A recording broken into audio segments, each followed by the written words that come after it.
साल 1991 Atlantic ocean की 240 feet समुद्री गहराई के नीचे डाइवर्स को एक अजीब सी सबमरीन दिखाई दी जो देखने में काफी डरावनी थी। जब वे लोग उसके अंदर गए तो अंदर के नजारे देखकर उनकी सांसें रुक गई। ये पूरी सबमरीन हड्डियों और कंकालों से भरी हुई थी, लेकिन इससे भी ज्यादा डरावनी चीज जो थी सबमरीन के ऊपर बना हुआ ईगल का निशान। क्योंकि जब रिकॉर्ड्स खंगाले गए तो ये पता चला कि ये सबमरीन तो अफ्रीका के पास जिब्राल्टर सी में डूबी थी। लेकिन आखिर अफ्रीका के पास डूबने के बाद ये हजारों टन भारी सबमरीन अपने मरे हुए 56 लोगों के साथ अटलांटिक ओशन में अमेरिका के पास कैसे पहुंची? इसके अलावा एक और अजीब बात थी। डाइवर्स ने जब इसके अंदर जाकर देखा तो उन्हें सबमरीन में मौजूद स्केलेटन्स को देखकर ऐसा नहीं लगा कि वे अपने अंतिम समय में ज्यादा भाग दौड़ कर रहे थे। इसके अलावा हिस्टोरिकल रिकॉर्ड्स भी बताते हैं कि सबमरीन के डूबते वक्त उसके क्रू ने कोई भी एसओएस सिग्नल या मदद के लिए रेडियो सिग्नल नहीं भेजा था। और सबसे डरावनी बात जो सामने आई थी वो ये थी कि रिकॉर्ड्स बताते हैं कि हिस्टोरिकल तौर पर इस सबमरीन पर किसी भी और सबमरीन या जहाज ने अटैक नहीं किया था, बल्कि ये अपने आप ही अचानक गायब हो गई। और आखिर कैसे? यानी यहाँ पर कुछ तो ऐसा हुआ था इस सबमरीन और इसमें मौजूद 56 लोगों के साथ, जिसके कारण ये सबमरीन बिना किसी अटैक के ही समुद्र में डूब गई और डूबने के बाद अचानक अटलांटिक ओशन के किसी और हिस्से में पहुंच गई। सबसे खौफनाक बात ये थी कि इसके डूबते वक्त इसके पास कुछ ऐसा था जिसके चलते क्रू ने अपनी मौत को गले लगा लिया, लेकिन मदद के लिए किसी और सबमरीन या जहाज को अपने पास नहीं बुलाया, क्योंकि ये जानते थे कि अगर उन्होंने ऐसा किया तो शायद उस दूसरी सबमरीन या जहाज का हाल भी वही होता जो उनका हुआ है। और आखिर वहाँ ऐसा क्या था जिसने इस सबमरीन को डुबाया था? तो हर भाई एक और नए एपिसोड को साल 1945 जिब्राल्टर सी, जहाँ एक जर्मन सबमरीन मौजूद थी। इसका काम था समुद्र में नजर रखना और आसपास अगर कोई दुश्मन जहाज या सबमरीन आए तो उसे खत्म कर देना। इसके अंदर मौजूद थे 56 लोग, लेकिन इस सबमरीन के साथ कुछ अजीब जरूर था जो उसमें बैठे हर सैनिक को महसूस हो रहा था, मानो किसी का साया हो जो उन सबको खत्म करना चाहता। पहले इनमें से किसी को भी इस पर यकीन नहीं हुआ, लेकिन तभी उनकी रेडियो पर कैप्टन को एक मैसेज मिला, जिसमें उन्हें एक मैसेज मिला एक सीक्रेट मिशन था, जिसमें कैप्टन को सबमरीन को अमेरिका के पास लेकर जाना था। लेकिन इससे पहले कि कैप्टन ऐसा करते, सबमरीन में एक तेज धमाका हुआ और उसमें तेजी से पानी भरने लगा। लेकिन यहाँ पर सबसे डरावनी बात ये नहीं थी, डरावनी चीज थी इस धमाके और डूबती सबमरीन के अंदर मौजूद इन 56 लोगों का रिएक्शन, क्योंकि इन लोगों ने कुछ भी रिएक्ट नहीं किया, मानो वो इस लोहे की सबमरीन में समुद्र के अंधेरों में दफन होने के लिए पहले से ही तैयार थे। ना उन्होंने अपने डूबने की खबर किसी को दी, ना अपने आप को बचाने के लिए मदद बुलाई, मानो वो सब ऐसा चाहते ही नहीं थे, या फिर उनके पास कोई ऐसी शक्ति थी जिसके कारण वो जानते थे कि अगर यहाँ उन्हें कोई बचाने आया तो शायद उसका भी वही हाल होगा जो उनका हुआ है। पर आखिर वो किससे डर रहे थे? आखिर ये सबमरीन डूबी कैसे थी? इस घटना के बाद कुछ और अजीब और डरावना होता है, क्योंकि जब ये जिब्राल्टर समुद्र में डूबी तो जैसा मैंने बताया उस समय इसे एक सीक्रेट मिशन मिला था अमेरिका की कोस्ट के पास अटलांटिक सी में जाने का। और शॉकिंगली किसी तरह अपने सारे क्रू के मरने के बावजूद ये सबमरीन समुद्र का हजारों किलोमीटर का सफर करके वहाँ पहुँच भी गई, जहाँ इसे साल 1991 में खोजा गया। है ना काफी डरावनी और हैरान कर देने वाली बात। पर आखिर ये सब इस सबमरीन ने किया कैसे? इस सवाल का जवाब जानने के लिए हमें कहानी को और गहराई से समझना होगा। तो साल 1991 की गर्मियों का मौसम था। अटलांटिक ओशन की लहरें शांत दिखाई दे रही थी, लेकिन उस सन्नाटे के नीचे कुछ अजीब छुपा हुआ था। अमेरिका के पूर्वी तट से करीब 96.56 किलोमीटर दूर एक छोटी रिसर्च बोट धीरे धीरे पानी में झूल रही थी। इसमें कुछ लोकल डाइवर्स की टीम थी और वो आसपास के एरिया में रिसर्च करने यहाँ पर आई थी। पर तभी उन्होंने अपने सोनार मॉनिटर पर कुछ डरावना देखा। एक मैसिव 22 फीट चौड़ा और 252 फीट लंबा मेटालिक स्ट्रक्चर जो शायद लोहे से बना था। शुरुआत में तो इन लोगों को लगा मानो ये कोई समुद्री जीव हो, पर जल्द ही इसकी मेटालिक रीडिंग्स देखकर ये साफ हो गया कि ये एक 250 फीट लंबी सबमरीन थी। लेकिन यही तो डराने वाली बात थी क्योंकि इन डाइवर्स के रिकॉर्ड्स के मुताबिक आज तक समुद्र के इस हिस्से में कभी भी कोई सबमरीन डूबी ही नहीं थी। तो आखिर ये वहाँ पर आई कैसे? जिस सवाल का जवाब केवल ये सबमरीन ही दे सकती थी। लेकिन इसके लिए इन डाइवर्स को इसके पास यानी कि समुद्र के तल तक जाना पड़ता और ये कोई आसान काम नहीं था, क्योंकि समुद्र की इस गहराई में प्रेशर और एब्सोल्यूट डार्कनेस को झेलना काफी मुश्किल काम था। लेकिन फिर भी इन डाइवर्स ने हिम्मत दिखाई और इस डरावनी खोज के पीछे की सच्चाई जानने का फैसला किया। डाइवर्स ने एक एक करके अब अटलांटिक ओशन के अंधेरों में उतरना शुरू किया। पानी ठंडा था, प्रेशर बढ़ता जा रहा था, चारों तरफ अंधेरा था और कुछ भी दिखाई नहीं दे रहा था।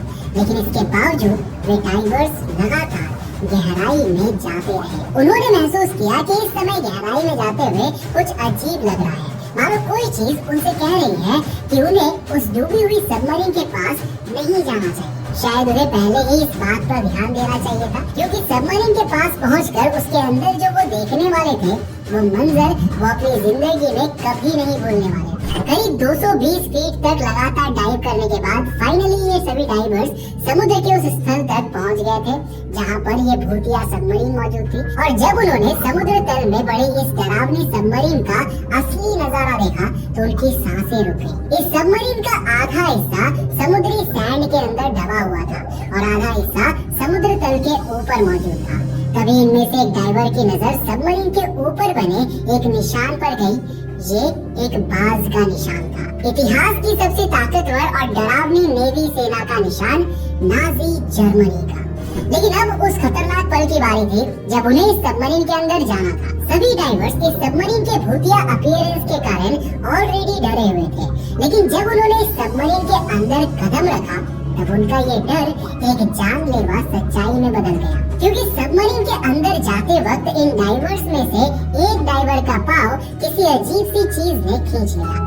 शुरुआत में उन्हें लगा कि कोई समुद्री जीव होगा, लेकिन जब उन्होंने उस तरफ अपनी टॉर्च की रोशनी मारी तो सभी की चीख निकल गई, क्योंकि वो समुद्री जीव नहीं बल्कि एक इंसान का कंकाल था। और सिर्फ एक नहीं, क्योंकि जब उन्होंने अपनी टॉर्च चारों तरफ घुमाई तो उन्हें हर जगह सिर्फ इंसानों के कंकाल नजर आए। और हाँ, ये वही लोगों के कंकाल थे जो इस सबमरीन के साथ साल 1945 में डूबे थे। लेकिन अभी तक इन डाइवर्स को इस सबमरीन की सच्चाई नहीं पता थी। ये डरावना मंजर देखते ही सभी डाइवर्स तुरंत समुद्री सतह की ओर भाग निकले। लेकिन जब से उन्होंने इस सबमरीन और इसमें मौजूद इस खौफनाक मंजर को देखा था, तभी से उनके मन में कई सवाल उठने लगे। वो ये जानना चाहते थे कि आखिर ये नाजी सेना की सबमरीन का नाम क्या है, इसमें जिन लोगों के उन्होंने कंकाल देखे उनका नाम क्या था, आखिर ये सब लोग अपनी सबमरीन के साथ कैसे डूबे, और सबसे इम्पोर्टेंट सवाल, आखिर ये सबमरीन समुद्र के इस हिस्से में क्या कर रही है जहां आज तक किसी सबमरीन के डूबने का कोई भी रिकॉर्ड नहीं है। ये सब सवाल धीरे धीरे इन डाइवर्स की जिज्ञासा बन गए, जिसे दूर करने के लिए हर डर को झेलते हुए ये डाइवर्स एक एक करके समुद्र में उतरते, वापस उस डरावनी सबमरीन में जाते, कुछ न कुछ ऐसा ढूंढते जिससे इस सबमरीन का नाम और इसमें मौजूद क्रू के लोगों का पता लगाया जा सके, या फिर ऐसे सबूत मिल सके जिससे इस सबमरीन के डूबने के कारण का राज खुल सके। और हर बार जब ये डाइवर्स उस सबमरीन के पास जाते, उन्हें अपने आसपास अजीब सी शक्तियाँ महसूस होती, डरावनी चीजें, जैसे कोई उन्हें छू रहा हो, कोई पकड़ रहा हो, कोई पकड़कर समुद्र में खींचने की कोशिश कर रहा हो। मानो कोई तो है जो नहीं चाहता था कि वो इस सबमरीन की सच्चाई जान सके। लेकिन इन सब के बावजूद डाइवर्स एक के बाद एक कई डाइव्स लगाते रहे उस भूतिया सबमरीन में। ये सिलसिला करीब 6 साल तक चलता रहा। इस दौरान उन्हें कई छोटी बड़ी चीजें मिली, जिसमें सबसे इम्पोर्टेंट थी सबमरीन के इंजन प्लेट, जिसमें अब भी उसके मैन्युफैक्चरिंग के दौरान लिखा गया सीरियल नंबर मौजूद था। और इसके साथ उन्हें जो सबसे इम्पोर्टेंट चीज मिली वो थी एक बटर नाइफ, जिसके ऊपर एक नाम लिखा था, हॉरनबर्ग। शुरुआत में किसी को भी समझ में नहीं आया कि ये नाम किसका है, लेकिन कई हफ्तों तक टीम ने आर्काइव्स और वॉर रिकॉर्ड्स खंगाले। आखिरकार उन्हें एक डॉक्यूमेंट मिला जिसमें ये नाम लिखा हुआ था, जॉर्ज हॉरनबर्ग, एक रेडियो ऑपरेटर जो जर्मनी की नेवी के लिए काम करता था।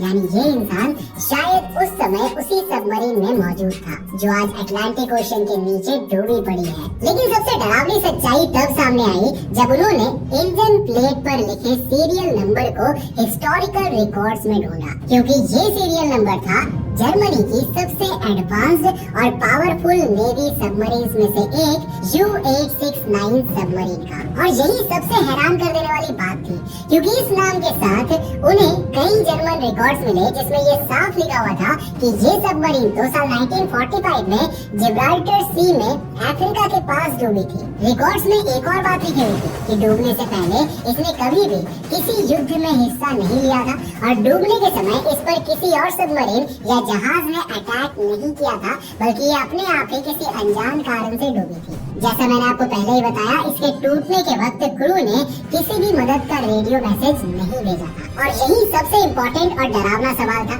जब ये सबमरीन साल 1945 में अफ्रीका के पास डूबी थी तो ये अटलांटिक महासागर में क्या कर रही है? और यहीं से इस भूतिया सबमरीन को लेकर कई डार्क और रहस्यमयी थियरीज सामने आने लगी। घना अंधकार, ठंडी समुद्री लहरें और समुद्र की गहराई में सोई हुई एक धातु की परछाई, एक जर्मन सबमरीन U-869 जो बिना किसी युद्ध के अपने अंदर 50 से ज्यादा लोगों को लेकर गायब हो गई और 50 साल बाद फिर से सामने आई ऐसी जगह जहां उसे कभी होना ही नहीं चाहिए था। कहते हैं कि जब ये सबमरीन बनी थी तो इसके अंदर की दीवारें इतने मजबूत थे कि एक नॉर्मल ब्लास्ट उन्हें तोड़ ही नहीं सकता था। फिर भी अब 230 फीट गहराई पर उसका मलबा एक मुड़ी टूटी कंडीशन में पड़ा हुआ है। लेकिन कुछ थियरीज है जो इसके मिस्टीरियस तरीके से अचानक डूबने, इसमें मौजूद लोगों के SOS सिग्नल ना भेजने और उसके अचानक से अटलांटिक ओशन में अपीयर होने के सवालों का जवाब देने की कोशिश करती है। इनमें सबसे पहली थियरी कहती है कि सबमरीन के डूबने की वजह थी उसके खुद के हथियार, खास करके एक वेपन जिसका नाम था T5 ज़ोनकोनिग, एक एकॉस्टिक टॉर्पीडो। द्वितीय विश्व युद्ध के अंतिम सालों में जर्मनी ने ये टॉर्पीडो बनवाया था। ये ऐसा वेपन था जो जहाजों के प्रोपेलर की आवाज पकड़कर उनकी दिशा में खुद ब खुद घूम जाता था। टेक्निक एडवांस थी, लेकिन एक खामी भी थी। कभी कभी उसके जायरो कंट्रोल्स अनस्टेबल हो जाते थे, जिससे टॉर्पीडो एक बड़े चक्कर में घूमते हुए उसी दिशा में लौट आता था जहां से उसे लॉन्च किया गया था। और इसी पहली थियरी के मुताबिक शायद U-869 ने उस रात समुद्र में किसी दुश्मन जहाज या सबमरीन को देखा होगा जिसकी ओर उन्होंने अपना ये T5 ज़ोनकोनिग लॉन्च किया होगा, लेकिन उसने उस दुश्मन के बजाय अपनी ही सबमरीन के प्रोपेलर्स की आवाज को गलती से निशाना बना दिया और जाकर सीधा अपनी ही सबमरीन से टकरा गया। जो ब्लास्ट हुआ वो इतना जबरदस्त था कि सबमरीन में मौजूद लोगों को कुछ समझने का मौका ही नहीं मिला और सबमरीन तुरंत समुद्र के अंधेरों में डूब गई। ये थियरी हमारे दो सवालों का जवाब देती है। पहला, ये सबमरीन कैसे डूबी, और दूसरा, डूबते वक्त किसी क्रू ने SOS मैसेज क्यों नहीं भेजा। लेकिन अब भी तीसरा सवाल बाकी है। जब जर्मन रिकॉर्ड्स बताते हैं कि ये जिब्राल्टर सी में डूबी थी, तो आखिर ये अटलांटिक ओशन में पहुंची कैसे? वेल, यहीं पर आती है हमारी दूसरी थियरी। द्वितीय विश्व युद्ध के दौरान जर्मनी ने कई सीक्रेट ऑपरेशंस किए थे और इस थियरी के मुताबिक पॉसिबल है कि सबमरीन को भी अमेरिका के पास अटलांटिक ओशन में एक सीक्रेट मिशन के लिए भेजा गया था। शायद किसी हमले का या शायद किसी एरिया पर नजर रखने का मिशन। और क्योंकि ये टॉप सीक्रेट मिशन था, इसीलिए इसकी ऑफिशियल लोकेशन किसी को भी बताई नहीं गई थी। बात रही इसके डूबने की, तो शायद इसके साथ वही हुआ जो हमने पहले थियरी में डिस्कस किया था। इसके अपने टॉर्पीडोज ने मैल फंक्शन करके इससे ही टकरा कर इसे डुबो दिया। इन शॉर्ट, ये सबमरीन सीक्रेटली उस समय अटलांटिक ओशन में ही मौजूद थी जब इसके अपने ही टॉर्पीडोज ने उसे डिस्ट्रॉय कर दिया। अब ये थियरी हमारे एक बड़े सवाल का जवाब देती है कि आखिर एक जर्मन सबमरीन अटलांटिक ओशन में क्या कर रही थी, जबकि उसके वहाँ डूबने का कोई भी ऑफिशियल रिकॉर्ड नहीं था। लेकिन अब भी एक और सबसे इम्पोर्टेंट सवाल बाकी है। आखिर डूबते वक्त इस सबमरीन ने कोई SOS मैसेज क्यों नहीं भेजा? तो इस सवाल का असली जवाब जानने के लिए हमें वर्ल्ड वॉर 2 के उस दौर की परिस्थितियों को थोड़ा और बेहतर समझना होगा। उस समय तक टेक्नोलॉजी काफी एडवांस हो चुकी थी, हमारे हथियार मॉडर्न हो रहे थे। जैसा मैंने अभी कहा, ये सबमरीन उन टॉर्पीडोज का इस्तेमाल करती थी जो समुद्र में होने वाली हलचल को डिटेक्ट करके अपने टारगेट के पीछे जाती थी। इसी वजह से उस समय कई सबमरीन को सख्त आदेश दिए जाते थे कि वो रेडियो कम्युनिकेशन या किसी भी दूसरे कम्युनिकेशन सिस्टम का यूज कम से कम करें, क्योंकि इन सिस्टम्स का यूज करते ही आसपास के दुश्मन जहाज या सबमरीन्स उनकी एक्यूरेट लोकेशन ट्रेस कर सकती थी। और अगर ऐसा होता तो उन पर तुरंत एक जानलेवा हमला होता, जिसमें बचना लगभग नामुमकिन था। हो सकता है कि जब ये सबमरीन डूबी तब उसके आसपास कोई दुश्मन जहाज था, क्योंकि जैसा मैंने पहले कहा, शायद इसने अपने किसी दुश्मन वेसल पर टॉर्पीडो लॉन्च किया था जो उल्टी डायरेक्शन लेकर इसी सबमरीन से टकरा गया। ऐसी कंडीशन में पॉसिबल है कि उन्होंने जानबूझकर कोई एसओएस सिग्नल नहीं भेजा ताकि उनकी एक्यूरेट पोजीशन दुश्मन तक ना पहुंचे और उन पर कोई और अटैक ना हो। लेकिन एक और पॉसिबिलिटी है जिसके चांसेस और भी ज्यादा लगते हैं। हो सकता है, जैसा हमने पहली थियोरी में कहा था, उन पर जब उनके अपने ही टॉर्पीडो का अचानक हमला हुआ तो उन्हें संभलने का वक्त ही नहीं मिला।